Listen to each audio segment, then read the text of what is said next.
Washington Monthly contributing editor. I'm Washington Monthly contributor Ann Kim, and joined today by politics editor Bill Scher and executive editor of Digital Matt Cooper. So, as we speak, the seem to be tanking by what, 4%? Bill, you checked the numbers last. That's what I saw before I jumped on. It was close to 4. The S&P was down about 4%. Why do you guys think all of this is going to play out? Well, look, it's a mess, and Yeah. I served on the congressionally appointed commission to study the financial crisis of 2008, 2009, and let me tell you, having gone in depth on that as a writer investigator for this has an air of familiarity. Here's the problem: there's no easy way out of this now. There's no riding. There's nothing the central banks can do to ride to the rescue. There's no simple fix except for Trump recalling all these tariffs, which he's not going to do, at least not yet. And the problem is, it's the markets don't know what values are, right? I mean, if you're a contractor, you can't really give a good estimate about a plumbing job. You don't know what your materials are going to cost in 6 months. Likewise, if you're trying to locate a business, you're not quite sure what to do right now. You just don't know what. There's just so much uncertainty in the market, and that's its resemblance to 2008, when the banking system came pretty close to seizing up, and you came to a point where you could almost not get money out of your ATM. So I think we're in a very bad place right now, unless someone can prevail upon Trump to really back down in a face-saving and brisk way. Even then, the damage, I think, is quite severe, but that's the only way out, I see at the moment. Yeah. Well, and the big difference in 2008 is the government at least was on the side of investors and consumers and was taking steps to reverse the free fall, or at least arrest it. And here we have the government actually causing the free fall. I mean, this has got to be the only time in history where we've had this kind of a cataclysm hitting the economy in a way that was self-inflicted. So I think you're right, Matt. It just simply adds to the uncertainty. So about what, this question of no one can do anything. Congress can do something, and there is a little bit of resistance, it seems, popping up. Senator Grassley introduced legislation last week, along with Maria Cantwell, to have Congress at least approve the tariffs, give them 60 days to review, that kind of thing. And Don Bacon from Nebraska has introduced companion legislation to do the same. What are the odds that you guys are giving to Congress actually stepping up and being the co-equal branch of government that it's supposed to have been all along? Oh, I think the odds are close to zero, but that's not to say they shouldn't be trying. I mean, Democrats can be saying, and to some extent, I think are saying, that what Donald Trump is doing is in direct violation of Republican Party principles. Republican Party has long been a party of free trade and a party of tax cuts. And this is an enormous tax put on American consumers and businesses. And Congress has the power to rectify it. And so if you're going to be, so there's nothing wrong with Democrats saying, Republicans, if you want to be true to your conservative principles, you will join with us and pass legislation in such strong bipartisan numbers that we can override Trump's veto. And if you can't do that, then you have to answer to the voters for that. I think that's absolutely right. And look, Democrats who were thought to be, so in the wilderness and so bereft a couple of weeks ago look a lot better now. And I must say my colleague Bill Scher was right about, I think, even more in retrospect, about Chuck Schumer probably having done the right thing with bad options about a government shutdown, because now this is all on the Republicans, all on President Trump. I mean, if we were in the middle of a shutdown when all this clicked in, then it would have been much, much easier for the White House to share the blame and say somehow this is the fault of the Democrats abetting a shutdown. So once again, Bill, you prove right. hyper prescient. You're Carmack the Magnificent, for those who remember. I wouldn't give him that much credit. But I mean, Chuck's one that took the bullet, so I would give him the credit over me. Yeah. Right. Well, still. No, go ahead, Matt. No, it's a minority position at the time. You were brave to take it when everyone was saying, "Oh, it was appeasement," and I think it turned out to be. I mean, you couldn't have known this would be quite happening, but still it turned out to be right for other reasons as well. Look, I think it's incredibly perilous moment. I don't mean to be a doomsayer, but I think there's a lot of reason to believe that the worst is yet to come. Yeah. Well, even if we're not seeing a lot of revolt yet from Congress, there seems to be a bubbling resistance movement among the people. At any rate, we're having this conversation the Monday after a nationwide wave of protests that organizers say drew millions of people. And certainly there are 1,300, 1,400 protests across the country, including in super red places like Idaho and Iowa. And if you see all the pictures that are posted online, it really does seem like there is a groundswell of reaction to what's going on. So, do you guys see this as a real movement or, as they say, just a moment? I'm probably sort of in between the 2 points. Like, all elections are base plus swing. That's how you win an election. What you saw over the weekend was base energy, which is not nothing. You had a period at the beginning of the Trump administration where the Democratic base was kind of checked out. They felt like we gave it our all in November. If this is what the country wants, have at it. I'm going to go watch some Netflix. And I think the combination of the depth of depravity of what Trump is doing and some of the signs of life, with Democrats effectively winning the Wisconsin Supreme Court election last week, watching Trump's numbers tank, there was a reminder that said, wait a second, this game isn't over. There's things that we can do here to affect the trajectory of the country. And so that spark was rekindled, and I think the base poured out in the streets. I mean, even a place like Idaho, I'm sure what you're talking about is Boise, which is a blue dot, in Idaho. So I don't want to overstate it and act as if like all these swing voters came out of the woodwork to run to the streets. Probably not the case. But you got to start somewhere. If the base isn't energized, you can't get to the point where base plus swing is going to win you an election.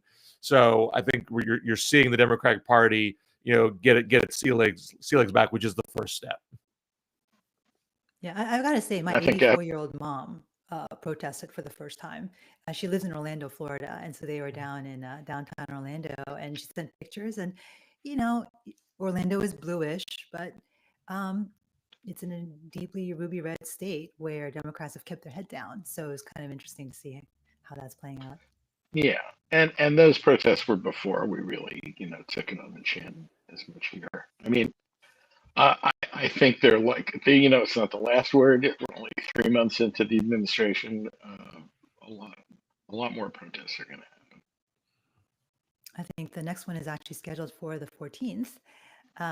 And I just saw that Trump is planning a military parade on June 14th here in DC, which seems to be another ready-made date for protest, if you ask me. I'm not a huge romanticizer of protesting. I mean, I've seen a lot of protests where the energy fizzles out, especially when there isn't a clear ask. The greatest protest of all time is the March on Washington. It was designed to get the Civil Rights Act passed, which it successfully did. In fact, they even stripped down the original agenda. It was more sprawling and utopian at the beginning, and they kind of narrowed it down to make it more pragmatic. And so what you saw yesterday was just sort of a general, we're angry with what's going on and we want to express it. It can be hard to sustain that because there isn't necessarily an objective that you're moving towards. But that energy can be channeled. And the most obvious place to channel it is the midterms. And if it's getting people out of we're in a situation where people in general aren't leaving their house. They're not even going out to eat or going to a concert. They're staying at home and tethered to their DoorDash and their Netflix. So just the fact that people got out of the house to do something is important. And so I think the next step is to try to channel it in a way that's going to be the most effective. And there's not much legislation on the table to do that with. And the really next big thing really is the election. Yeah. Well, I think before the election, there's repeal the Trump tax. And I think if Democrats are smart, they're going to frame this as the Yes, I biggest agree. tax increase and repeal the Trump tax. You know, protesting taxes has a certain history in the United States, beginning with the Boston Tea Party. And, you know, I think I think that's where it's going to go next. Yeah, yeah. No, that's a good point. I, I would say one benefit, I guess, of these kind of umbrella protests is that people are motivated by different things. And so people turning out for different causes, it does add up to, large numbers of people. But you're right, that energy needs to be directed toward specific priorities. There are just so many priorities because they have done Right. so well with this flooding the zone strategy. Like, where does one begin? And that's purposeful. I think anti-tax will galvanize things. I think it brings in the swing voters, and it's something kind of unites everyone. I mean, not that you know, deporting American citizens unjustly shouldn't be right up at the top of the list, or any number of Right. other things. But I think when these price increases hit, remember we haven't even had them yet. You know, wait till you know a Subaru is $80,000, and then we'll see. Right, right. Well, I do want to turn to the special elections that also happened last week. Possibly another little small shoot sign of protest. Bill, you mentioned these. There were two in Florida, one to replace Michael Waltz, the national security advisor who was caught up in Signalgate, which seems like ancient history already, and the other one to replace Matt Gaetz. The Republicans did win, but not nearly as easily as Trump did last November. And then, Bill, as you mentioned, there was a special election in Wisconsin to elect, and that elected Susan Crawford, the Democratic candidate for, I guess it's nonpartisan, but the liberal Yeah. candidate for the Wisconsin Supreme Court. What do you guys take away from the outcomes of these special elections? And Bill, I especially want you to talk about your column where you talked about how Susan Crawford neutralized the culture war issues in Wisconsin in particular. Well, in the bigger scheme, I mean, as important as it was that Democrats overperformed in Florida but didn't win, I think having the Wisconsin victory is such a huge shot in the arm for Democrats because they're so terrified of how Elon Musk has been running a rampage throughout the federal government.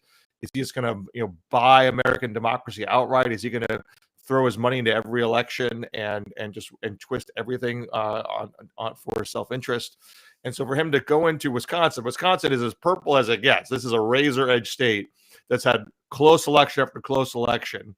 And him to throw $25 million in there and to get on the stump and tell Republicans that this that the fate of mankind rests on this election, and then to lose by 10 points. I mean, this is not a close race that happened here. I mean, that tells you how toxic Elon Musk has become and how angry and how the culture war issues aren't benefiting Republicans. So to the point you raised, that you teased there, what did Republicans do at the tail end of the race? They tried to make transgender rights the central focus of the race. The Wisconsin state legislature passed so the Democratic governor, but Republican legislature, Republicans passed a transgender student athlete ban. So this is polls would say like the strongest argument that conservatives have when it comes to transgender rights, that transgender women and girls shouldn't play on female sports teams. They passed that bill on a party line vote. The Democrat governor immediately says, I'm going to veto it. And then Brad Schimmel, who was the conservative Supreme Court candidate, has an ad, not even an independent expenditure ad. It was his ad saying that Susan Crawford is in league with the transgender rights special interest groups. And Crawford responds with her own ad that never says the word transgender. It doesn't really engage on the point. It just says that it has a little video clip of the Schimmel ad, so it's referencing it, and calls it a lie about how Susan Crawford protects kids, and then immediately turns the tables and attacks Brad Schimmel for being soft on sex abuse and child abuse crime, which might seem like a little nuclear, but it actually has been something that has been going back and forth between the two of them the whole race. They both have accused each other of being soft on sex abuse and child abuse crimes, so it didn't come out of left field. But the point is, there's been all this debate about what Democrats should do about transgender rights. Should they throw transgender people under the bus, or should they plant their flag and defend it? And Susan Crawford basically said, well, I'm just not going to get on the back foot here. I'm going to get on offense on something else. And the Democrat governor, didn't fold. He planted his flag and defended transgender rights. And Crawford just said, we're going to attack Brad Sherman where he's weak. And that combination worked out. What lessons do you take away from that for Democrats more generally across the country then? How do you think that should influence everyone's messaging? Play offense, not defense. I mean, the risk of getting bogged down in transgender rights is that to the average person, it's not their issue. They care about their pocketbook. And so if you can say these Democrats, all they care about is transgender rights, they don't care about what matters to you and me, that's not a great place to be. But it doesn't require overcorrecting and advocating for things that are going to roll back transgender rights. Focus on where Republicans are weak, and there's lots. That's a target-rich environment right now. So get on the offense and don't worry about the defense. So as long as we're on this theme of I mostly agree. Yeah. Oh, I was going to say I mostly agree with Bill. I think it's a column on this in the Washington Monthly is very smart. But I think it's still a salient issue, and it's one that Democrats, and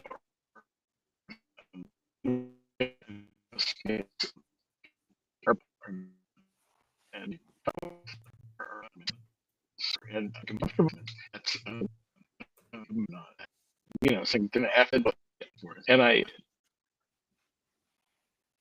politically pivoted. There's no Crawford again to be cruel to transmit all, but also at this, I think at the same time.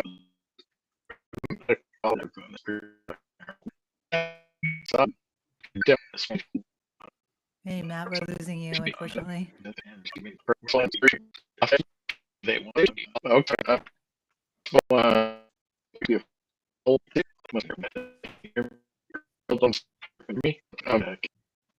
Yeah, oh, you're back. Okay, we're losing you a little bit. I'm sorry about that. Sorry. Can't. Well, let's hear me. Okay. All right. Let's go on to the next topic. Yeah. So I wanted to stay on this theme of protest. So of course that brings us to Cory Booker and his bladder-defying performance on the floor of the Senate last week, where he set the record for the longest speech ever. He outlasted Strom Thurmond, who previously infamously held that record to protest civil rights legislation. So it was a very nice turn of events to see someone like Senator Booker break the record of segregationist Strom Thurmond. So the obvious question here is, what do you guys think of Senator Booker? And he's really energized the base in a lot of ways with this. And Booker 2028? I mean, he's got as good a shot as anybody else. I think he did himself well by doing it. I mean, to the extent there were some naysayers out there, I think they were outnumbered by the people who were energized by what he did. I would make sort of a similar cautionary critique as the other protests. It wasn't a focused speech, or it wasn't designed to stop something in particular with a game plan to follow. It was more just a general cry for help and a raising of awareness of all that's been going on. That kind of energy can peter out if it's not followed through with something that's more concrete. But just to go back to what we were saying before, I mean, because this is happening, Trump's given them the target. Then it might have been harder to sustain this energy if you didn't have this tariff move that can really, it almost demands a focus of energy, and something that can really appeal to not just base Democrats but a much broader swath of Americans, because everybody hates price increases. Donald Trump was explicitly elected to lower prices. He promised he was going to do it on day one, and is doing, just call it 180 degrees. It seems to understate how opposite his agenda is to what he ran on. The extent he has remaining supporters is a fingers crossed hope that's all going to work out down the line. And there's no evidence that it's going to just work out. He's going to have to be forced to move. So there's a lot of potential to make this into something that can be a sustainable movement and bring a lot of people together. Yeah. And what's your take on whether these kinds of tactics are effective generally? I mean, Bill, you mentioned the base plus strategy. And is this going to get the plus to have these kinds of tactics on the floor? Well, are you trying to get in? His audio might be garbled again. He seems frozen. So I'm gonna talk in case, Matt, you can't get in there. I mean, I think the tariff issue has enormous base plus swing potential. Everybody hates higher prices. We learned this in spades with Joe Biden. People do not like higher prices. And it's even weirder to have a president singularly create increased prices and defend it to the hilt. There's just nothing like it in American history. So that if that sustains, you're going to see more and more people well outside the Democratic base get on board with the movement to try to turn this around. And if Donald Trump, he always could crack. He could do anything on a day-to-day basis. I mean, I assume cracking would probably mean trying to cut some kind of deal and claim victory after he cut a kind of deal. But the only way it's going to change is if with massive pressure on him personally, or with a change in the makeup of Congress in 2026 and 2028. Mm-hmm. I honestly don't know what kind of deal he could possibly cut that would get the outcomes that he wants. The deficits, the trade deficits that he's upset about cannot be turned around in a day or a month or a week. And with $6.5 trillion in capital having evaporated, there's no way the companies even have the capital to invest in America to build the shoe factories that, Trump wants to bring back to the United States or whatever he wants to do. So he's in a box. I'm not sure what kind of deals it would be capitulation. I mean, he wouldn't get what he set out to do. He'd have to not get it and claim victory anyway. Right. Exactly. And you hear me? Still seems choppy, Matt. Yeah,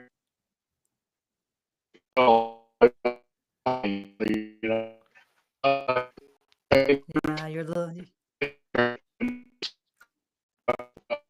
Right. Stop talking. Oh no! Now you're perfectly clear again. Just as you said, you'll stop. Okay. Okay. You're back. Then I'll just keep talking. Well, just to go back. Look, I grew up in my hometown borders on Newark, where he's from and was the mayor for a long time. I think as a presidential candidate, he had this potential. In part, I think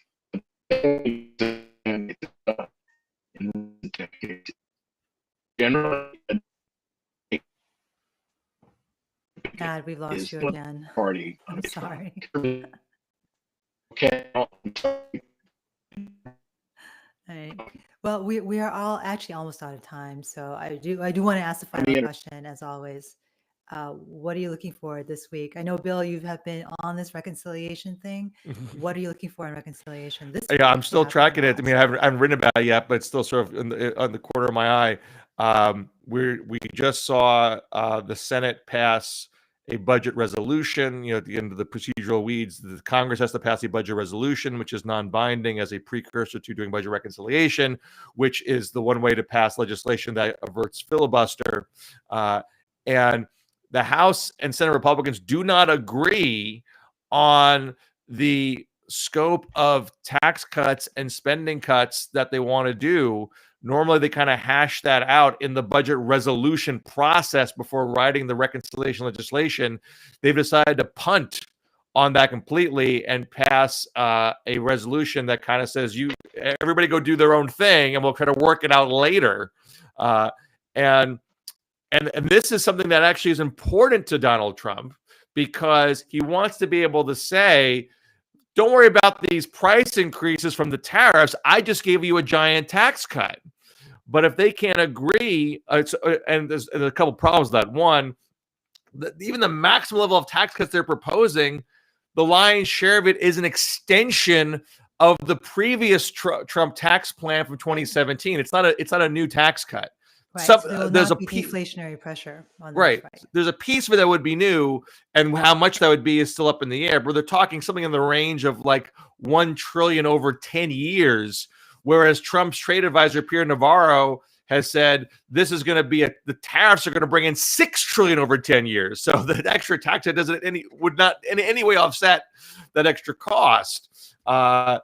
So even what Trump wants to do might be a drop in the bucket in terms of relief, and he may not even get it if Republicans in the House and Senate can't get their act together. Right, right. And one other thing I want to point out on the inflationary side of things, the whole thing's going to have to be deficit financed. It's at least $4.5 trillion over 10 years that are going to be added to the deficit. The largest creditors of the United States are Japan, China, and the United Kingdom.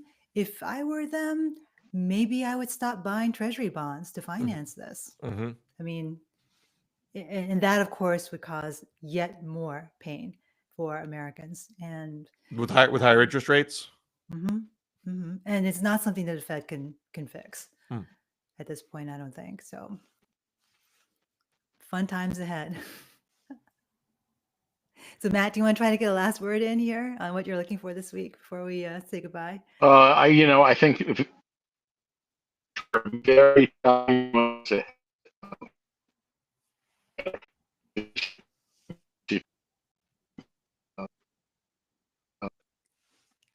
We have lost you. We have lost you again. So hopefully we will all be here audio wise next week. Thanks to everyone for tuning in. I'm Washington Monthly contributing editor Ann Kim, joined by politics editor Bill Scher and executive editor digital Matt Cooper. Have a great week, everyone. Take care.